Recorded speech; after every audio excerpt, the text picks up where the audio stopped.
Welcome to Beyond the Headlines, the weekly news roundup from Utah Public Radio and the Salt Lake Tribune. I'm Tom Williams. Utah has several contenders for the site of a massive new homeless campus. Here are some options. Utah's K 12 schools see an historic enrollment drop, and every Utah school must now have an armed guard. Here's why schools are struggling to comply. Those are some of the headlines we're talking about. We'll also be talking about the Jordan River Trail series. Part 2 is out. Joining me today are Salt Lake Tribune West Side Communities reporter Jose Davila IV. Jose, thanks for joining us. Thanks for having me, Tom. Thank you. Education reporter Carmen Nesbitt is with us. Thank you for joining us. Thank you, Tom. Thank you. Jose, I want to start with you. We'll at the end of the program, we'll talk about the Jordan River Trail. But a large new homeless campus. So I guess my first question goes back to a previous story of yours. You got some comments a couple of weeks ago when this was the idea was first announced from some experts. Why? Because I think 2019, right, just maybe 5 years ago, Utah went to a dispersed, scattered location model. Why coming back to a large central location? So my understanding is that a lot of advocates, a lot of experts, and a lot of people who are experiencing homelessness have understood that this dispersed model makes it hard to get around, right? Because there's different shelters in different parts of the Salt Lake Valley. If you can't get a bed at one shelter for a night, it's hard to make it to another shelter in the Salt Lake Valley, especially if you're on foot, especially if you have a lot of stuff, and get a bed at another place. So that's one issue with this model. So that folks have identified. The other is that it's kind of confusing as to what additional services, if any, are available at each shelter. And that can be confusing for folks too, as they look to get help with whatever they need and look to get back on their feet. So those two things are kind of hard. And so it seems like state leaders at this time want to, one, build a more streamlined, kind of cohesive state homeless services system, but also build a massive homeless campus, which would include a 1,200 bed shelter, but also have services attached to it, like food, like maybe job training, that sort of thing, that could help people get back on their feet a little quicker and perhaps all in one place. So I guess some are pointing out that even a centralized campus, if it's put in a remote location, you can still have problems with that remoteness, right? Getting to job interviews, getting to other services, that sort of thing. Yes, certainly. And that's something that we really heard from kind of homeless advocates. Bill Tibbetts, he's the deputy executive director of the Crossroads Urban Center, which runs a food pantry and a couple other things that serve homeless folks. He pointed out that a lot of homeless folks do have jobs, and even if they don't have a roof over their heads, they still have to get to work on time. And so a couple of these sites are really in the kind of the far western reaches of the Salt Lake Valley. And that would really be a problem, especially if you have a job but you don't have a car, for example. So that was one thing. But there's also, like sometimes if you need medical services, not all medical services are probably going to be offered at this campus, right? So there's people do have concerns about the remoteness. The other kind of part of this too is state leaders have mentioned, I wouldn't say this is set in stone, but kind of are imagining this campus as like the central entry point for the homeless services system, right? So if you are homeless, this would be kind of the first place people would try to send you. This would be the first place you might try and go, because and that way, you could be connected with all the possible services that would be available to you. However, that could be hard, right? If it's in a really remote spot. One of the people you talked to for this previous story, Mackenzie Bray, with the Salt Lake Harm Reduction Project, said that she's concerned with the Olympics coming. Government maybe just wants to put the homeless sort of out of sight. Mm-hmm. Yeah, I mean, look, it's not something that anybody has said in public, but the fact of the matter is, in 2019, the state of Utah closed the old Road Home downtown shelter. Now, that was a big shelter. That was, I believe, 1,400 beds at its greatest, and that was hard to manage. It was not that building was not purpose built as a homeless shelter, and it came with a whole host of problems, both inside the shelter, where there were kind of dark corners and nooks where unwanted behavior was happening, but also outside the shelter.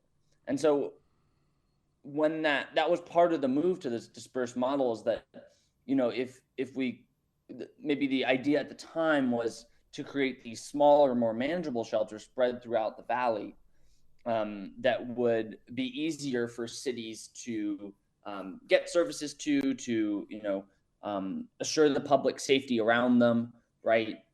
But the fact of the matter is, they closed this big downtown shelter where still, even to this day, a lot of nonprofit services. There are food pantries like Crossroads Urban Center. There's the 4th Street Clinic, which is a medical clinic downtown.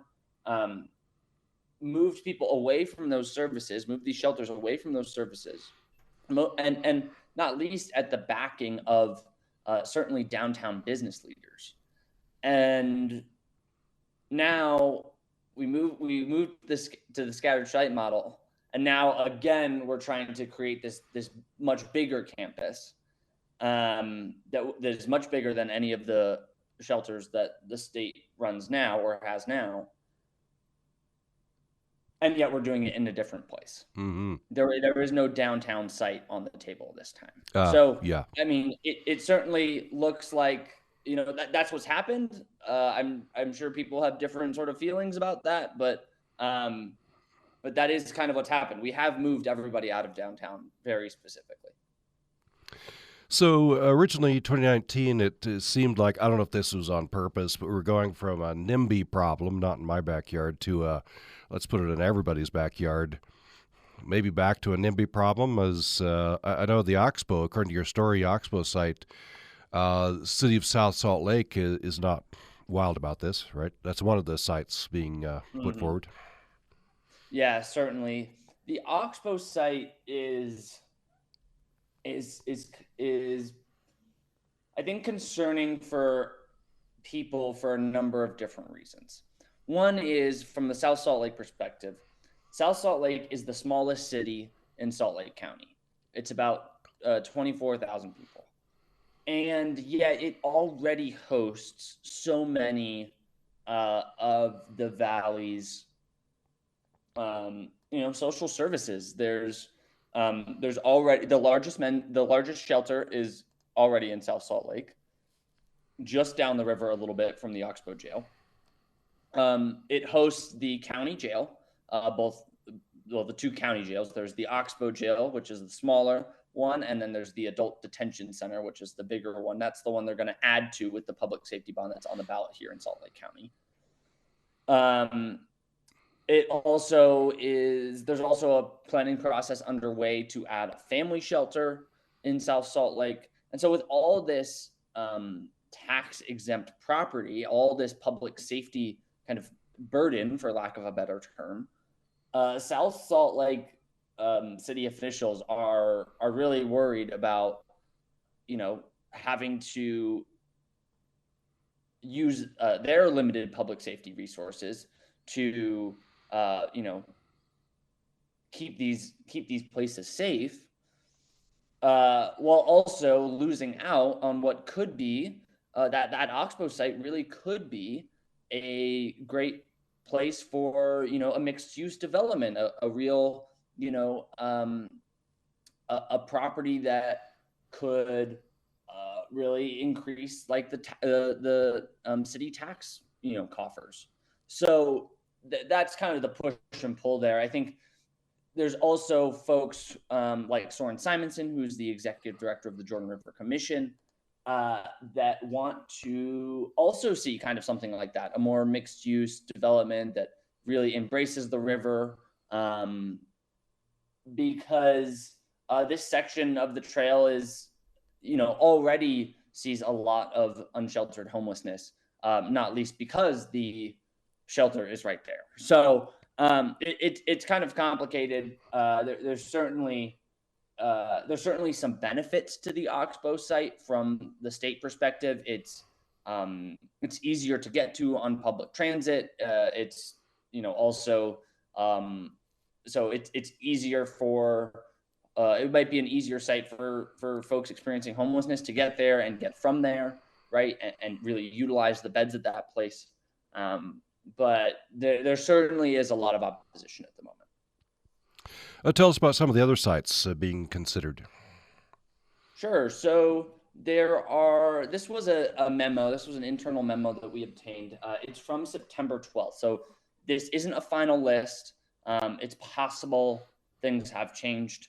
But at that time, there were 5 sites that the state was interested in. The highest ranked site is a warehouse site in the northwest quadrant of the city, called the Standley Warehouse. It really seemed to me scored out well, because there's a building already there that could be repurposed, and the state is certainly obviously looking to build this big new campus, but they also just need more beds, and they want to have more beds, at least even just in the winter shelter system, by October of next year. So that site scored out pretty well. The other really interesting spot is this kind of amalgamation of 131 properties on and near Beck Street and Interstate 15 north of downtown. That site actually scored the best of any in terms of accessibility, in terms of homeless people experiencing homelessness being able to get there and utilize those beds. The hard part about that site is obviously that it's 131 different parcels, many of which have unique owners, and none of which are very big. There are 2 other possible sites, including one in West Valley City, basically on the western border of West Valley City. It's really quite far out there. That's on Bacchus Highway. That's actually LDS church-owned land. There's nothing on it right now. That one scored the lowest, not least because it's just really far out and there's not really much public transit out to it. And then the last site, going back to Salt Lake City and about 72nd West, which is, again, pretty far out from downtown, right? When we think about downtown being at basically, between 2nd West and 2nd East. That is called the Lee K Conservation Center. It's actually state-owned conservation land. So they don't necessarily have to acquire it, which is a benefit. But it's complicated because it's also a shooting range and it's, again, really quite far out. So those are the other couple parcels on the docket at that time. By the way, it's something that stood out to me. I can't remember who it was in your story. Jose said that they felt if the final location proves to be too remote, that homeless folks might just sleep behind dumpsters or sleep in bushes, essentially hide, not go out to this remote location. Yeah, I think there is some concern about that from advocates. That was Bill Tibbetts' who I introduced earlier, he basically said, look, if people have a job and they can't get there, they can't find a way either to get to the shelter at night or to leave the shelter at a reasonable hour in the morning to get to work, or of course whenever work might be for somebody.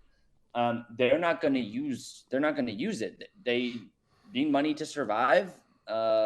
Obviously having a job is a good factor in helping people get on their feet and get to a more stable living situation. So he was concerned, certainly, that if this site was inaccessible and just not flexible, not usable for people, that they would choose not to use it. Are there is there a site that is getting I guess the attention, the approval of a lot of folks, or is it's just too early a stage to have that? It seems like right now it's a little bit early. Now, there in that memo, it said that state leadership, and specifically naming Governor Spencer Cox, Senate President J. Stewart Adams, and House Speaker Mike Schultz, had made kind of their feelings known and wanted the shelter to be placed at the Oxbow site. However, when we reached out to them for this story, two of them, Cox and Adams, said, "Look, decisions are still being made. We do not have a preference. We'll let state homeless leaders work that out." And Schultz said, "Actually, I did think this South Salt Lake Oxbow site would be the best. However, after talking more about it, I believe we shouldn't be pushing Salt Lake City's problem onto South Salt Lake, and that the shelter should be sited in Salt Lake City." Sorry. And so they all kind of backed off that original preference that was noted in the memo. That's about all the indication we have at the moment, not least because there won't be a final decision until December 15th on this issue.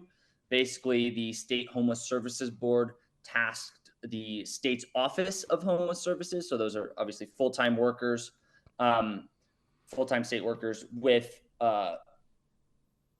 giving them a list of 3 locations on December 15, and then they would make a decision from there. So we really don't know, how Homeless Services Board members are leaning at this moment in time. We will learn a little bit more about that once they narrow the list and they vote on it. So with the central campus model, going back to that, what happens to these smaller places, the satellite centers? It seems like the homeless resource centers is what they're called. It seems like they will still have a role to play. It's unclear yet exactly what that role will be. It's possible that those buildings, stay as shelters, but may be a little bit more target, might be for more targeted populations, right? Like there is a women's shelter already in the system. It might be, that women's shelter might stay around because it serves a specific subpopulation, right? The other flip side of the coin is that the state could decide to, repurpose those buildings for other social services needs that possibly could work and dovetail well with what folks experiencing homelessness need. So December 15th sounds like the key date. Yes, it is. That's when we will kind of get a final answer, or so we think right now, about where this massive new campus will go. From there, the board has asked the state office to kind of draw up a management plan, and then the state office is required to have basically 1,200 beds up and running by October of 2025. Now, it's possible that might not necessarily be at the site that's chosen. For example, that wouldn't be possible at the Oxbow site by October 2025, because that jail will still be in operation if the bond passes, at least until 2027. All right, we'll see how it goes. I'm sure you'll be reporting on this. Jose Davila IV, thank you so much. Thank you, Tom. We'll head toward a break here. You're listening to Behind the Headlines, the weekly news roundup from Utah Public Radio and the Salt Lake Tribune. And when we come back, we'll be talking some education stories with education reporter Carmen Nesbitt. Utah's K-12 schools see an historic enrollment drop. Also, every Utah school must now have an armed guard. Here's why schools are struggling to comply. We'll have more on those stories following this break.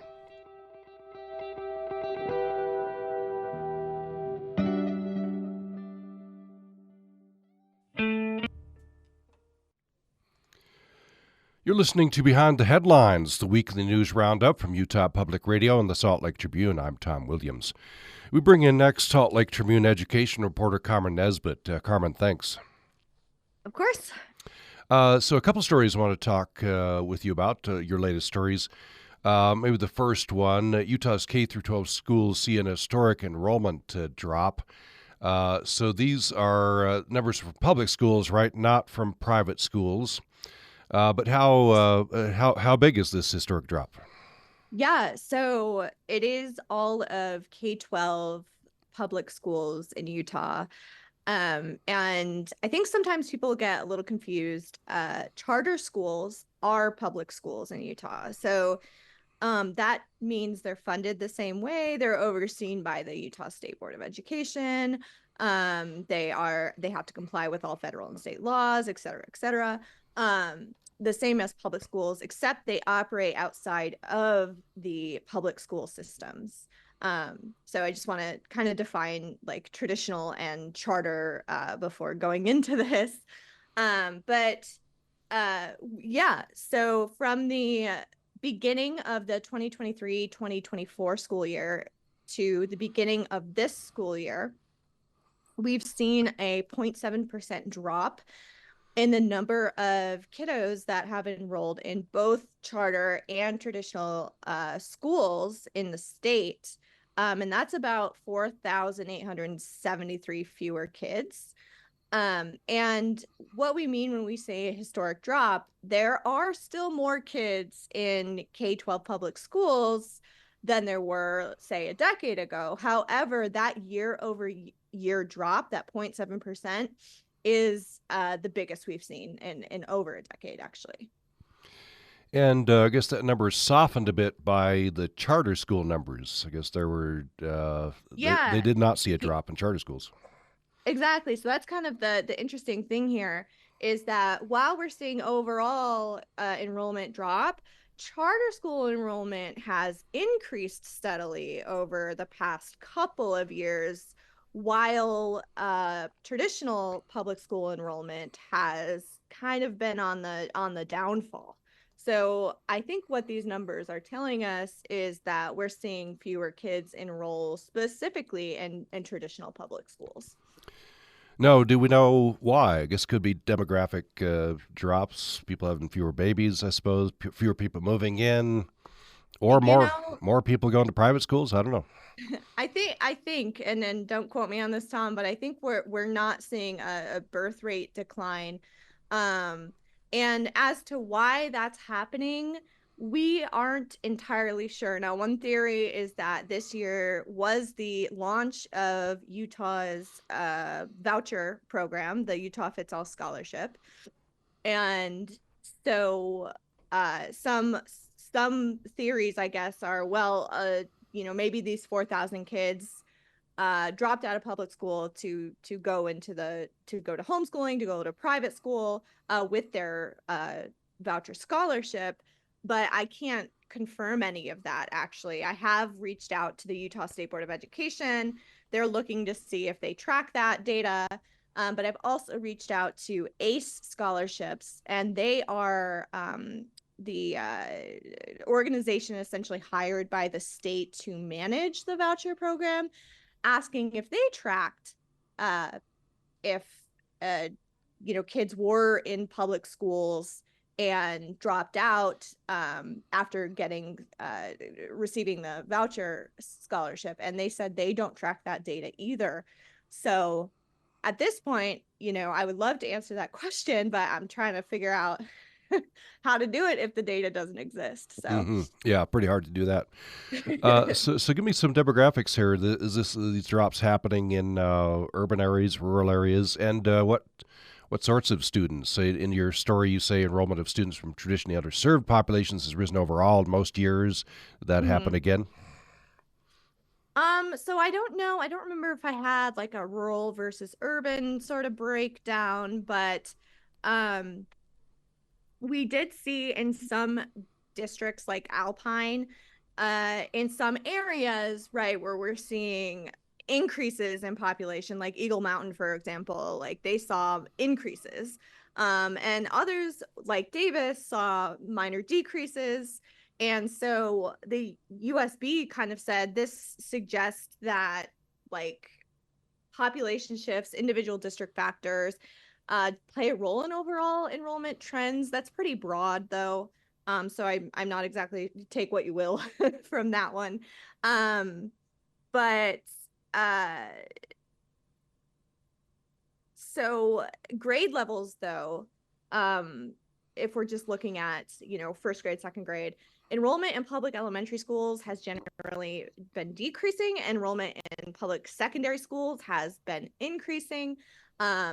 We are seeing a drop in students from traditionally underserved populations, which means English language learners, students with disabilities, students of color.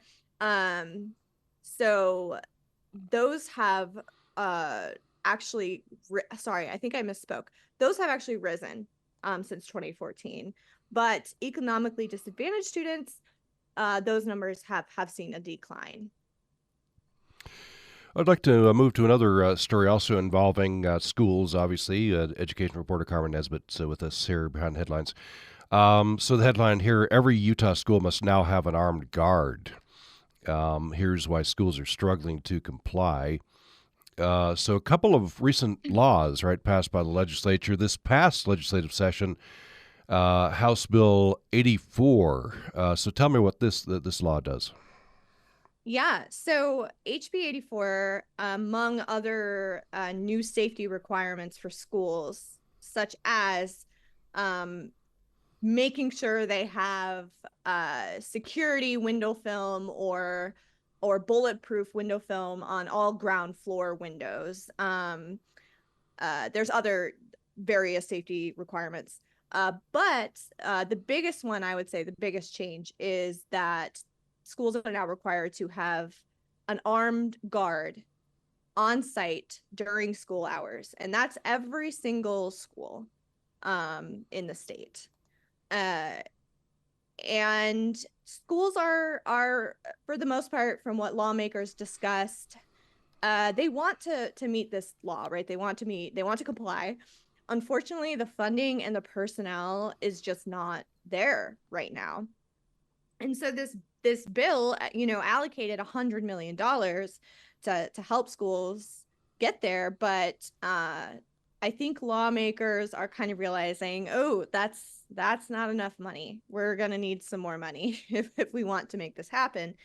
And so right now, schools, as part of this bill, are completing a safety assessment, which basically looks at, okay, this is where we need safety upgrades. This is where we meet the law. We have this, we don't have that. And so what they're kind of waiting on right now is for those safety assessments to come in, to then go back to the during general session to ask for more money so schools can meet this new law. And they are guessing one number that was thrown out there by Representative Ryan Wilcox was about $800 million. So when everything's said and done, getting, schools up to compliance could be cost closer to $1 billion. There was a law passed in the 2023 session, HB 61, I guess kind of kicked things off in this direction. What does HB 61 do? So HB 61, that bill set aside 72 million in school, what they're calling is school safety and support grant funding, which is essentially what we are talking about with HB 84. And that was to help schools again meet those new safety laws, and to hire armed guards and to do all of that. And those grants, schools had to apply, and those grants went out. Well, I don't know if they went out, but they were allocated earlier this year. So we have already spent, 72 million in this initiative. So plus the 100 million that was allocated through HB 84, plus, question mark of how much more they're going to need. So the state, the representatives or the legislature obviously feels this will be an effective way to handle the problem. I guess hardening the schools, bulletproof film, etc., and armed guards. Yeah. So I guess people you talk to said the district's schools are willing to comply, just don't have the money. Though I guess a couple have reached out and said, what happens if we don't comply? Yeah, and I don't know exactly what districts there were, or what districts said this, or administrators said this. This was, again, just lawmakers, people on the safety, school safety security task force meeting, kind of anecdotally sharing what they've heard. And yeah, I guess some schools have been like, well, what happens if we don't comply? And there's also been a little bit of pushback from law enforcement agencies, because this bill does affect them as well, because it establishes the school guardian program, which is one way to for schools to meet that requirement of having an armed guard. And this program allows school employees, with the exception of principals, teachers, and other staff that are kind of required to be in classrooms and interact with students for the majority of the day, to volunteer as security guards. But they do have to go through some training. They have to pass a mental health screening. They have to be recommended by administrators, and have to also have a concealed carry permit. And all of that training is going to be overseen, for the most part, by local law enforcement agencies, right? And that is time, that is money, that is extra, manpower. And so law enforcement agencies are also like, well, how are we going to afford this? So the other part of this is not just allocating more money to schools, but also to police departments around the state. I had a question as I was reading the story. So the law provides for these guardians who need to be somebody other than principals, teachers, and other staff. Haven't been in school for a long time, but it I don't know. That my question was, isn't that pretty much everybody at school? Yeah, you would think. I mean, I guess somebody that would fit into that category would be maybe the front office assistant, any other, I don't know, more administrative-like positions. The volunteers can't be parents. They can't be somebody from the community. They have to be school employees. So it's interesting. So, yeah, tell me a little bit more about how police departments are feeling about this. I don't know what they've said, at least. Usually, if you have an armed person at school, it's a school resource officer. It's a police officer, essentially, right? This would be something Correct. different. How are the police feeling about that? So I do intend to kind of talk to more law enforcement agencies, at a later date, and really talk to them about how they are feeling about that. But from what I've heard, again, anecdotally, is like I said, they are also looking at that price tag, and they're kind of like, how are we going to do this? The other thing is just finding people, officers who want to be SROs. One of the things that was brought up by the oh, what was his title? I can't remember.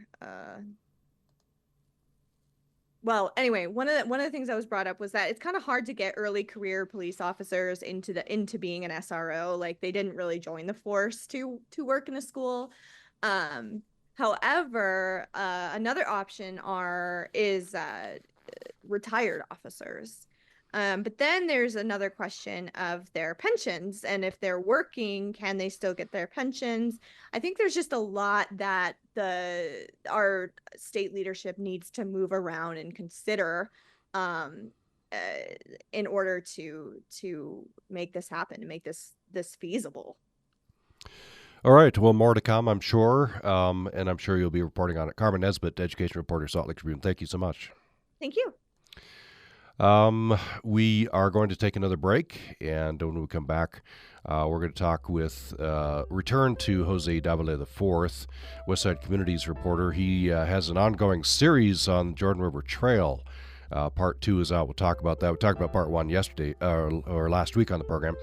You're listening to Behind the Headlines, the weekly news roundup from Utah Public Radio and the Salt Lake Tribune. More following this break.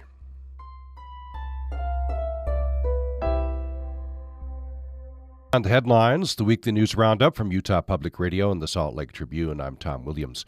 We turn back to Salt Lake Tribune West Side Communities reporter Jose Davila IV. Jose, thanks. Thanks for having me, Tom. Excited to talk about the river a bit. Yeah. Thanks for doing double duty today. And great to talk about this. This is an ongoing series, right? Part 1 we talked about last week. Great to have the opportunity to talk about part 2, and there'll be a part 3 coming.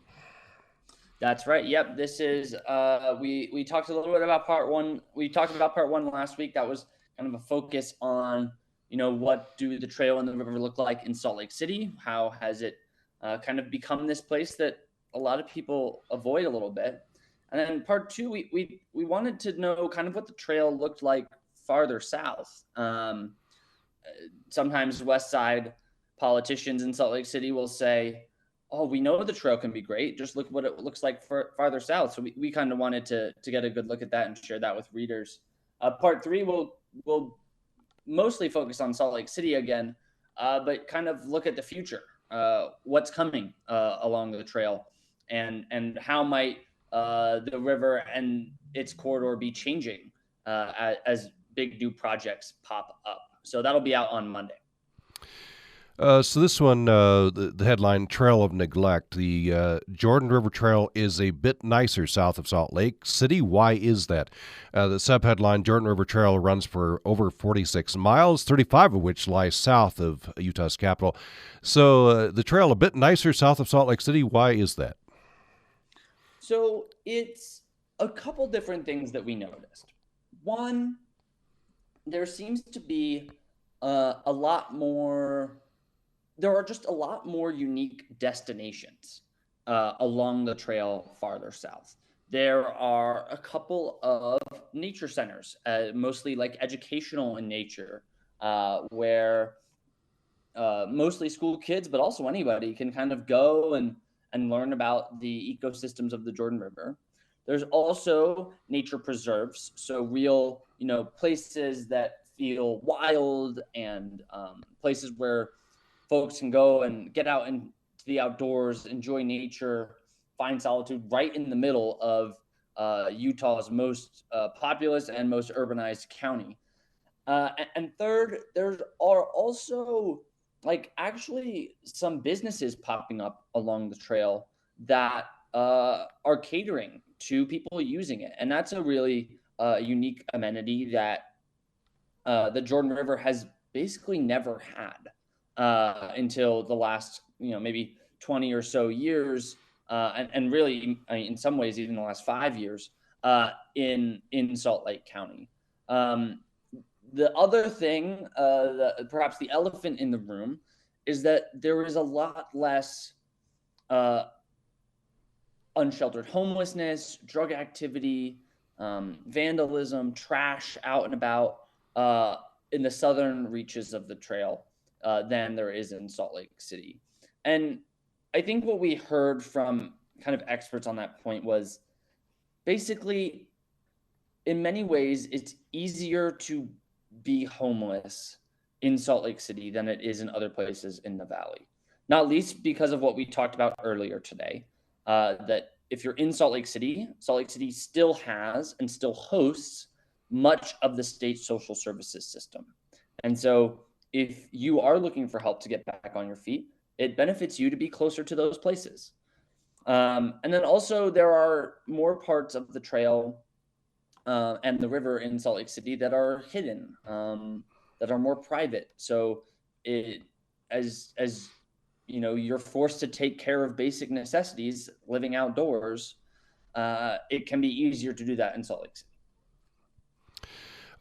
This quote struck me. This is Angelo Calasino with Salt Lake County Parks and Recreation Division.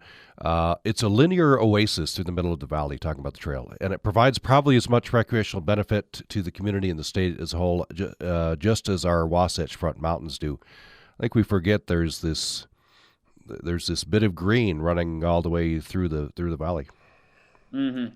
Yeah, that's the lead quote in the story, and I think we threw it in there because it's a really great description of what the trail and the river and its parks look and feel like farther south, and the county manages a couple portions of the trail farther south, and so he's got a good beat on this.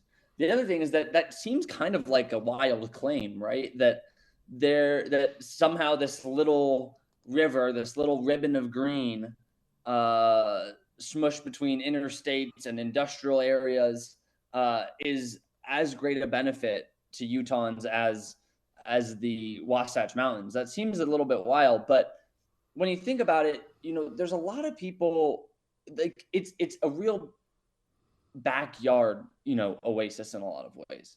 You can get there pretty easy. You don't have to drive all the way up into the canyons, right, to understand and feel the benefits of a full tree canopy and fresh air and solitude and running water. You can actually find it like right in the middle of the Salt Lake Valley.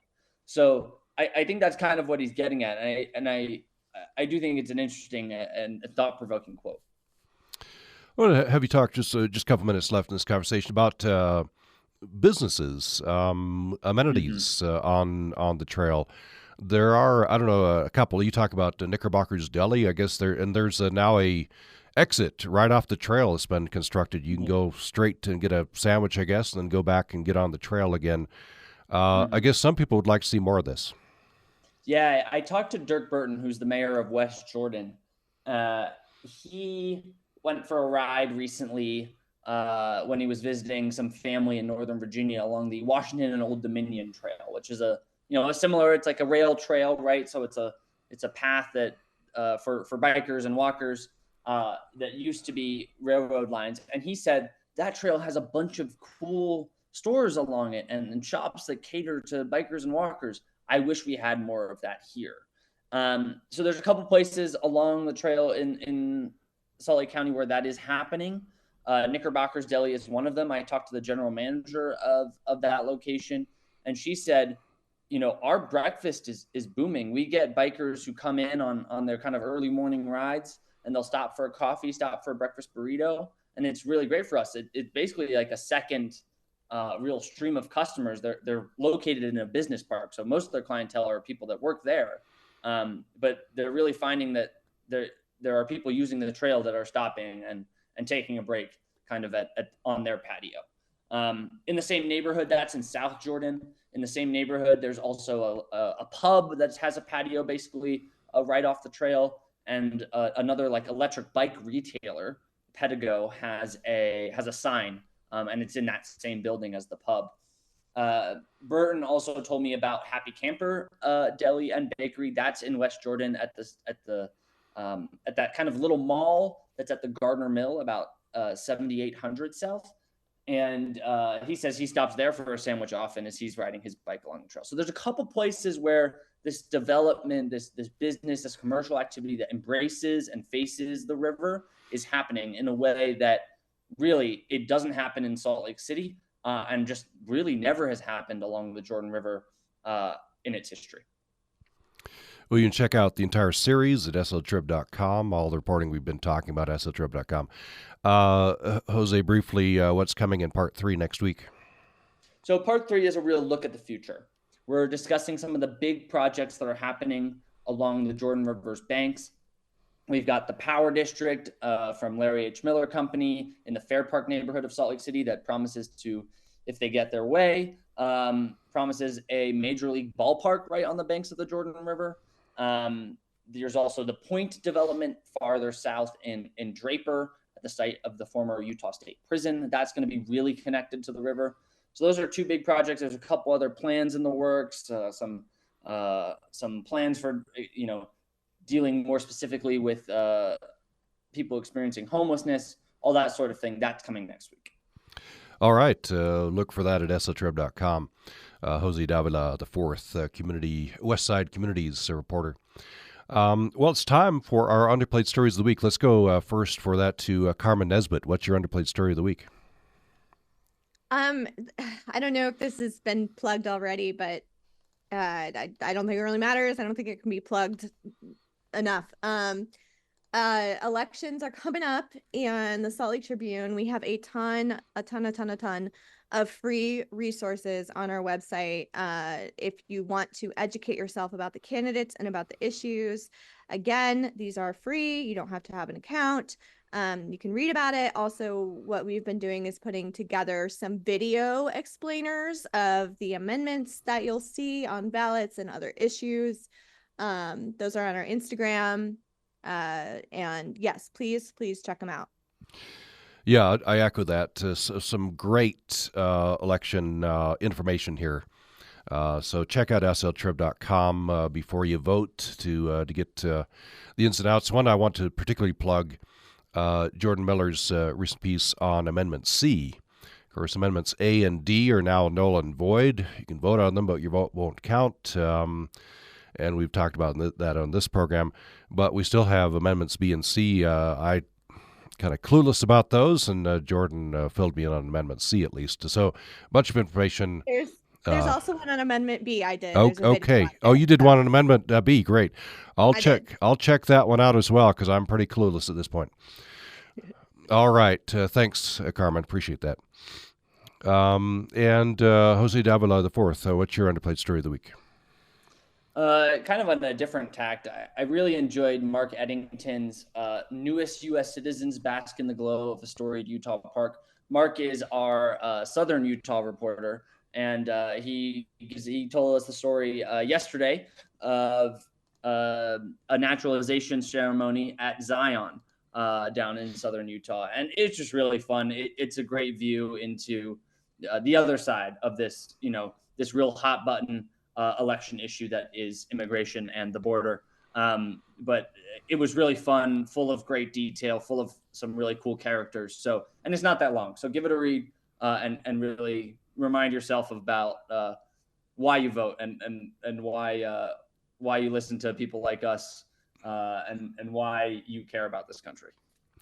All right, check that out. All of that we've been talking about at sltrib.com, sltrib.com. You have been listening to Behind the Headlines, the weekly news roundup from Utah Public Radio and the Salt Lake Tribune.